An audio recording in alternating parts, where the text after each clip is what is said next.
where it's actually pretty tricky here. The dress itself and the bride is exposed properly. The dude is exposed properly on the outside. However, the part that we care about, that our human eye goes to, a little dark. All right, so there's a couple options in here. One, just for simplistic purposes, we can turn it black and white. That helps a little bit. Control Z or Command Z.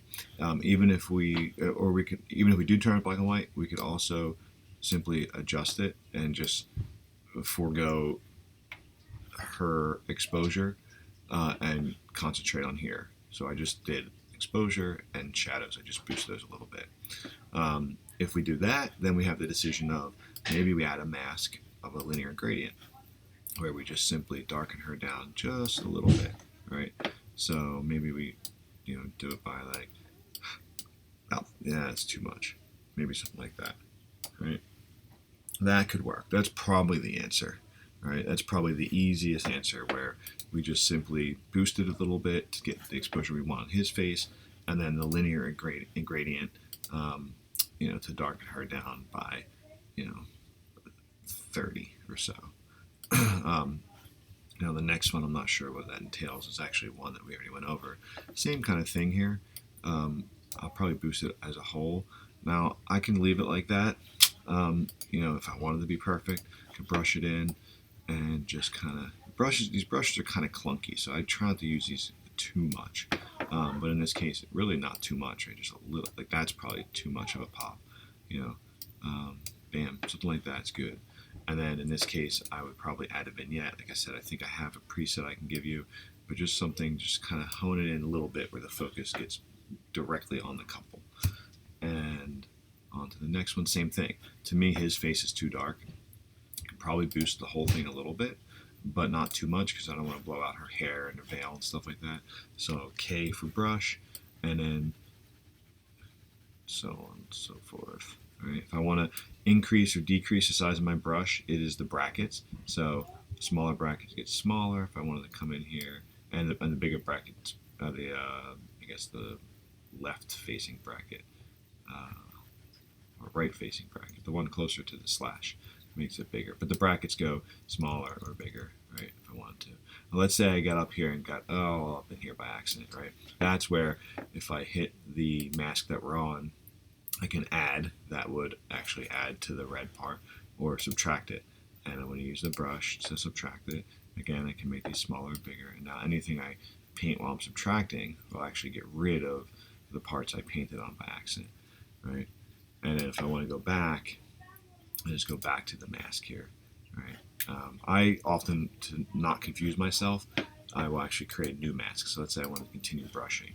Maybe I want to brush like the back of her arm or something. I wouldn't normally do this, but in this case, I can just expose it a little bit. Maybe even just a little more on his face, all right? So, did it do it? Yeah. Right, just expose it just a little more. Something like that. Right, and again, I would probably just do the vignette just a little bit. And same thing here, right? His face is just a little dark for me. A little boost on exposure, a little boost on shadow.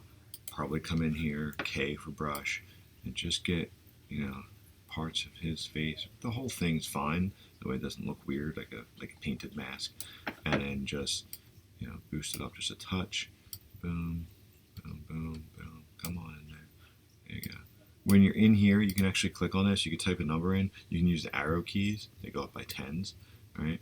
So you don't have to necessarily rely on the slider.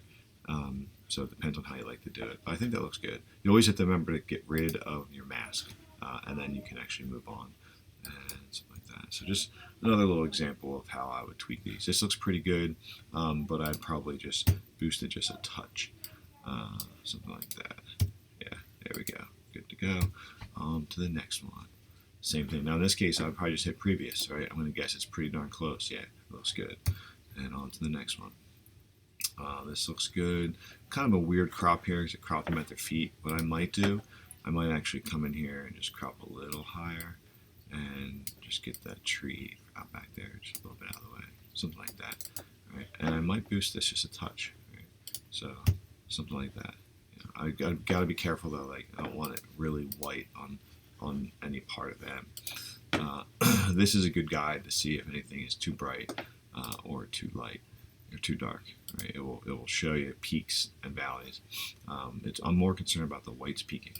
So in the adjustments, really quick, I tend to work top down. So exposure, contrast, highlights, go whatever I see first and work on my way down. The highlights and whites obviously deal with what they're dealing with. I don't pull back the whites too much because it gets real muddy looking. So you saw it around 15 or so. If I have to pull it back more, I will in like a really, really bright situation. Highlights I'll work with more because they're a little more subtle. Now I'm going extreme, but I tend also not to like to pull those back. I don't like to pull the highlight, shadows, whites, or blacks too far back in any direction, right? Because they get too black, and that's actually not the best way to view it. They get too black, or they get too thin, right? So there's a fine line between how I like it and what we want. The shadows are probably a little more forgiving, so that's why I tend to work with highlights and shadows more than I do whites and blacks. But you'll see the blacks are consistently around the same numbers. But this looks pretty good. And I can probably hit previous. The only thing is going to also copy my crop, so I got to be careful there. Now that's okay, but I might go into crop and just hit reset and just allow it to be what it was. And then that's probably a little too bright for me. So maybe what I'll do is I'll just bring this down just a smidge, something like that. It's getting a little too hot on her face there. All right, on to the next one. I could hit previous to see, but yeah, it's a little bright. I'm going to Command Z out of that.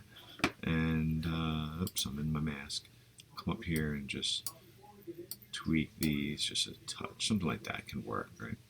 So that's, again, just another little masking and overall hopefully helpful tip.